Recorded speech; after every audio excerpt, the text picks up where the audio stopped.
Salam sejahtera bagi Bapak, Ibu, dan saudara-saudariku yang terkasih dalam Kristus. Hari ini kita masuk dalam pertemuan kedua dari ASI Advent Pembangunan 2020 dengan tema permasalahan sampah makanan dalam kehidupan kita. Tujuannya agar peserta atau umat menyadari tindakan-tindakan yang dapat menjadi sumber sampah makanan. Untuk itu mari kita buka pertemuan hari ini dengan tanda salib. Dalam nama Bapa dan Putra dan Roh Kudus. Amin. Tuhan beserta kita sekarang dan selama-lamanya. Bapak, Ibu, dan saudara-saudariku yang terkasih dalam Kristus, dalam ensilik Laudato Si nomor 22, Bapak Paus Fransiskus menuliskan tentang masalah-masalah limbah berkaitan erat dengan budaya membuang yang menyangkut baik orang yang dikucilkan maupun barang yang cepat disingkirkan menjadi sampah. Konteks ini menjadi nyata ketika kita melihat ribuan ton sampah makanan yang menggunung di pasar dan puluhan kantong sisa makanan yang berjejer di perumahan serta pusat produksi makanan. Sejalan dengan ensiklik Laudato Si tersebut, ada pendapat bahwa di balik sebutir nasi yang sampai di meja kita, yang ada di depan kita dan siap untuk kita santap itu, ada kerja keras dan keringat banyak orang. Artinya, dengan menyia-nyiakan makanan, membuang makanan, kita sama saja tidak menghargai jerih payah orang-orang yang menyediakan sebutir nasi itu untuk kita. Oleh karena itu, pada pertemuan kedua yang berjudul permasalahan sampah makanan dalam kehidupan kita, kita semua diajak untuk menyadari tindakan-tindakan yang dapat menjadi sumber sampah makanan. Marilah Bapak, Ibu, dan saudara-saudariku yang terkasih, sebelum kita mendengarkan sabda Allah dan merenungkannya, marilah kita menyiapkan diri dengan mohon ampun kepada Allah atas dosa-dosa kita. Mari kita hening sejenak. Kasihanilah kami ya Tuhan, sebab kami orang berdosa. Tunjukkanlah belas kasihan kepada kami ya Tuhan, dan anugerahkanlah keselamatan kepada kami. Semoga Allah yang Maha Rahim mengasihani kita, mengampuni dosa kita, dan mengantar kita ke hidup yang kekal. Amin. Mari kita lanjutkan dengan doa pembuka. Mari kita bersama-sama berdoa. Allah Bapa kami, aneka jenis ikan, berbagai bentuk unggas, beragam hewan ternak, bermacam-macam warna sayur mayur, dan aneka rasa buah-buahan telah memperindah alam ciptaan-Mu supaya dapat kami nikmati. Ini merupakan hasil karya-Mu yang ingin Engkau tunjukkan sebagai bukti kasih-Mu. Tetapi saat ini kami telah melihat semua keindahan ciptaan-Mu tersebut menjadi aneka bentuk makanan yang menumpuk, berjejer menjadi sampah. Utuslah Roh Kudus-Mu agar kami dapat menyadari aneka sampah makanan yang kami hasilkan telah menodai anugerah-Mu, serta tercipta dan berdampak buruk terhadap alam ciptaan-Mu. Demi Kristus, Tuhan dan pengantara kami, yang bersama dengan Dikau dalam persatuan Roh Kudus, hidup dan berkuasa Allah kini dan sepanjang masa. Amin. Mari kita lanjutkan dengan kisah kehidupan yang berjudul kebiasaan menyisakan makanan dan minuman. Memangnya kenapa kalau makanan di piringmu habis, bersih tidak bersisa. Malu, gengsi disangka lapar sekaligus doyan. Kalau memang lapar dan doyan, lalu kenapa? Lalu yang menyuguhkan makanan mengamini, ikut menertawakan orang yang piringnya bersih, kemudian mengakhiri tawanya dengan ungkapan bahwa itu cuma bercanda. Sungguh tidak pantas. Saya lupa kapan terakhir kali saya menyisakan makanan alias makanan tidak habis. Barangkali sewaktu SMP, itu yang terakhir. Ingatan kuat soal adab makan ini saya peroleh saat kuliah semester 4 atau 5. Ketika sedang mengajar, dosen saya yang satu itu, Prof. D, selalu mengaitkan teori yang sedang kami pelajari dengan kejadian kontekstual. Di tengah cerita panjangnya, yang saya juga lupa beliau cerita apa, tiba-tiba beliau berpesan satu hal yang sampai detik ini selalu saya ingat selalu. Di balik sebutir nasi yang sampai di meja kita, yang ada di depan kita dan siap untuk kita santap itu, ada kerja keras dan keringat banyak orang. Maka jangan sampai kita menyisakan makanan di piring. Setiap mau mulai makan, ingat saja orang-orang yang sudah bersusah payah menyediakan sebutir nasi itu untuk kita. Saya bersyukur sekali punya orang tua yang sewaktu saya kecil mencontohkan kebiasaan baik saat sedang makan. Fokus, rapi, bersih, tenang, cepat, sepi alias tidak bunyi kecap-kecap dan harus habis. Jadi tidak ada sejarahnya saya ibu bapak makan disambi aktivitas lain. Kalau sedang makan ya makan, tidak boleh ada kegiatan lain. Maka sewaktu saya masuk ke kehidupan selebriti akibat pekerjaan kantor, saya menemukan semua hal yang bagi saya sungguh sangat mengganggu itu. Suatu hari kami makan bersama di restoran mahal. Mereka beli banyak menu, cuma dicicipi 1-2 sendok, lalu dibiarkan begitu saja, tidak dibungkus untuk dibawa pulang. Saya yang saat itu sudah kekenyangan, karena ternyata satu porsinya besar sekali, memaksakan diri untuk terus mengunyah pelan-pelan sampai habis tak bersisa. Saya punya daging stik lesat dengan air mata dan emosi yang ditahan-tahan. Pulangnya, sesudah kami berpisah jalan, saya menangis tergugu. Tetangga sebelah rumah saya persis, seorang ibu yang ketika hamil anak bungsunya kelaparan tengah malam. Beliau punya sekotak makanan, tetapi hanya cukup untuk si sulung. Diberikannya sekotak itu kepada anaknya sambil beralasan sudah kenyang. Padahal perutnya lapar bukan main. Suaminya jauh dari harapan karena hobi judi.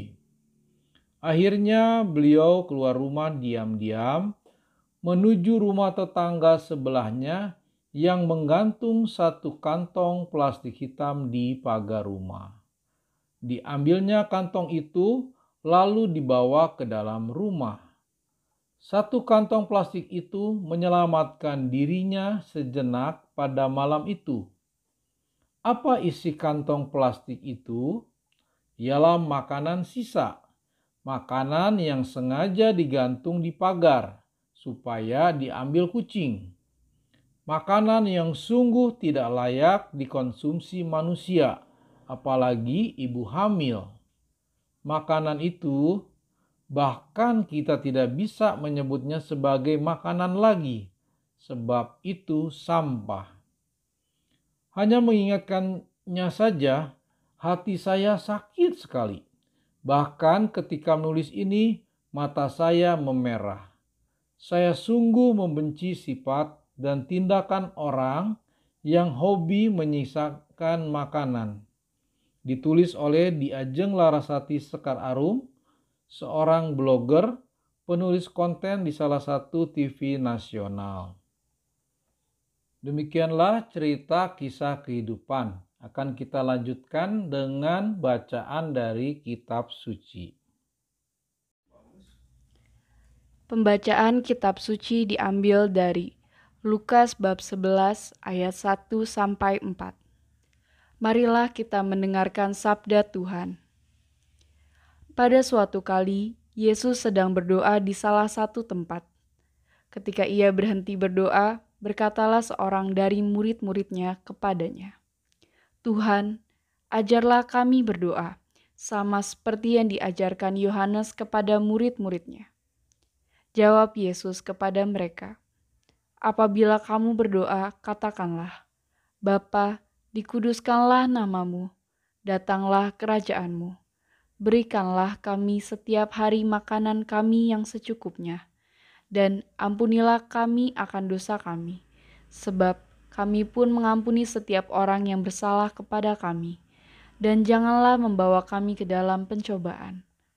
Demikianlah Injil Tuhan. Terpujilah Kristus. Baik, kita akan masuk dalam pertanyaan dan dialog interaktif. Pertanyaan pertama, di dalam kisah kehidupan, mengapa perilaku menyisakan makanan dikatakan sungguh tidak pantas? Jawabannya bisa kita lihat pada paragraf ketiga, bahwa sangat berartinya sebutir nasi. Di balik sebutir nasi yang sampai di meja kita, yang ada di depan kita dan siap untuk kita santap itu, ada kerja keras dan keringat banyak orang. Maka jangan sampai kita menyisakan makanan di piring. Setiap mau mulai makan, ingat saja orang-orang yang sudah susah payah menyediakan sebutir nasi itu untuk kita. Jawaban yang kedua ada di paragraf 7, bahwa masih banyak orang yang kekurangan makanan di sekitar kita dan makan makanan yang tidak layak. Ini dikisahkan dengan tetangganya, seorang ibu hamil yang mempunyai anak sulung sedang mengandung. Sebenarnya ia mempunyai makanan, tetapi dia memberikan makanannya kepada anaknya yang sulung. Sehingga ia mencari makanan sampah yang tergantung di tempat tetangganya yang dapat ia makan supaya dapat melangsungkan kehidupan. Yang ketiga, menyisakan makanan juga berarti menyalahgunakan kasih Allah terhadap makanan yang dapat menjadi dosa ekologis, di mana bila kita menyisakan makanan berarti menjadi sampah. Sampah itu akan menjadi dosa ekologis karena membuang sesuatu yang sebenarnya tidak dibuang menjadi sampah. Dan juga berdosa bagi orang-orang di sekitar kita yang sangat membutuhkan. Jadi perilaku ini menyisakan makanan maka disebut perilaku yang sungguh tidak pantas. Baik, kita masuk dalam pertanyaan kedua. Dalam bacaan kitab suci, mengapa Yesus mengajarkan untuk berdoa, "Berikanlah kami setiap hari makanan kami yang secukupnya"? Jawabannya, bahwa Tuhan Yesus mengajarkan bahwa makanan adalah sumber kehidupan yang penting bagi manusia.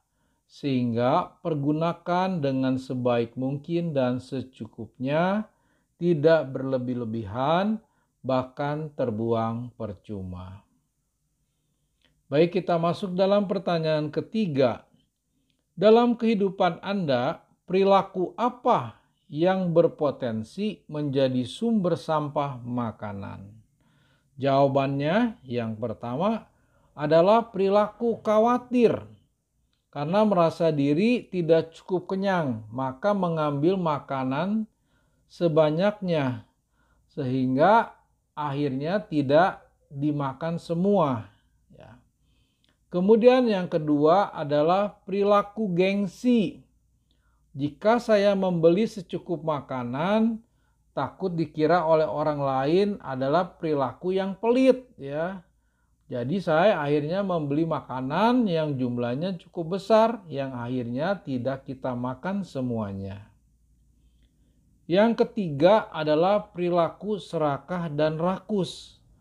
Seperti kondisi di mana kadang-kadang kita lihat di kondisi pesta atau perayaan dan sebagainya memang berlimpah makanan, tetapi di situ karena kita tidak pernah melihat makanan itu sebelumnya, maka kita mencoba-coba makanan tersebut dan akhirnya ketika kita tidak suka, akhirnya juga menjadi sampah.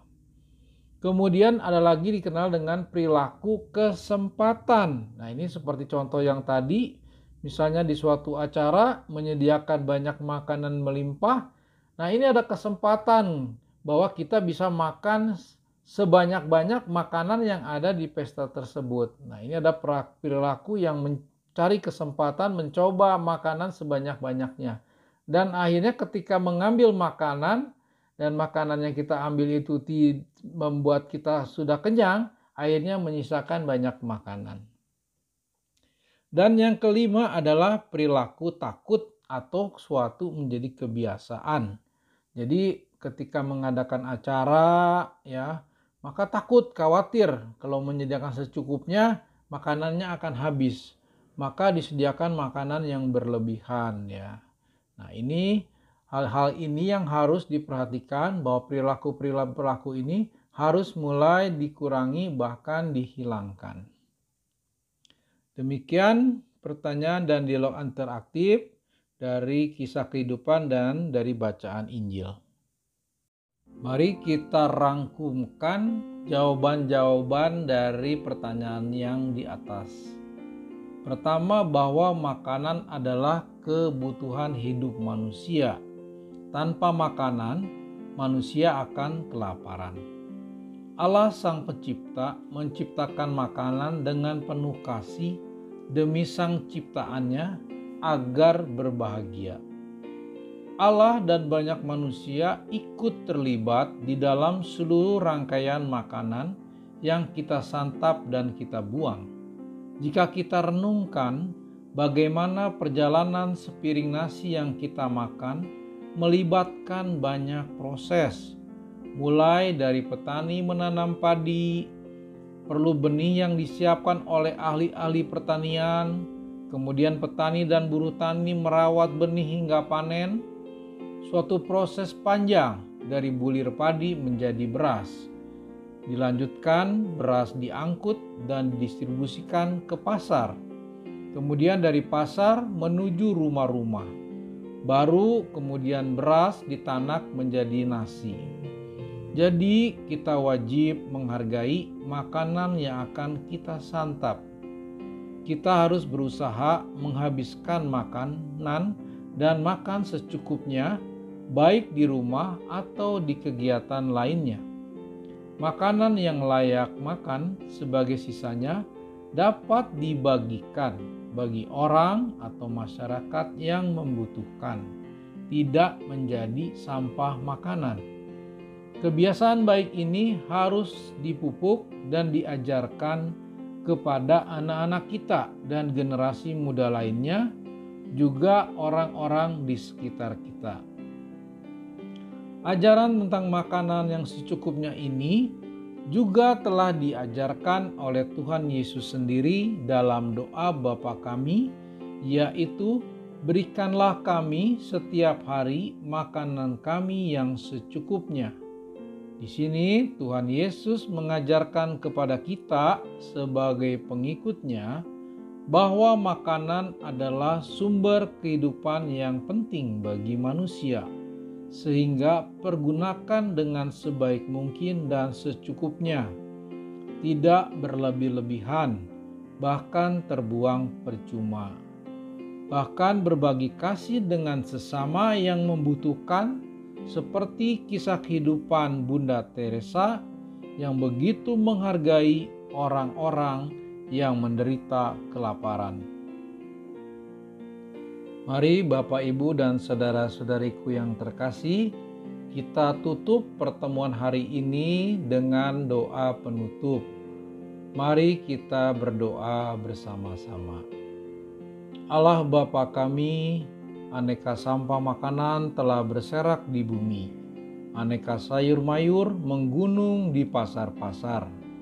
Berbagai jenis olahan daging menumpuk basi di pinggir-pinggir perumahan. Sementara banyak sesama kami yang kelaparan. Semoga kami dapat melihat dan mengatur hati serta langkah untuk menangkap semua pengalaman nyata ini menjadi benih-benih kesadaran baru, paradigma baru. Hal ini kami perlukan agar kami mampu mengambil langkah yang tepat untuk menyingkapinya.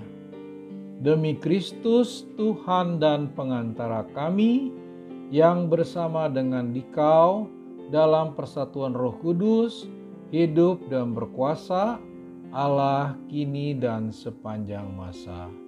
Amin.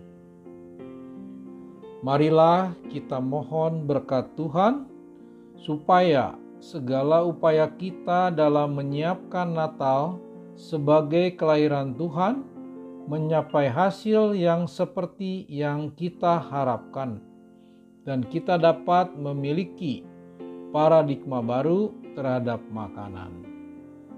Semoga dalam masa Advent ini Allah meneguhkan iman kita. Amin. Semoga Allah membuat kita memiliki paradigma baru terhadap makanan, sehingga sampah makanan menjadi berkurang. Amin. Semoga kita semua yang hadir di sini dilindungi, dibimbing, dan diberkati oleh Allah yang Maha Kuasa, dalam nama Bapa dan Putra dan Roh Kudus. Amin. Dengan ini, ibadat pertemuan kedua Aksi Advent Pembangunan 2020 sudah selesai. Syukur kepada Allah. Terima kasih Bapak, Ibu, dan saudara-saudariku yang terkasih. Sampai ketemu pada pertemuan ketiga AAP 2020.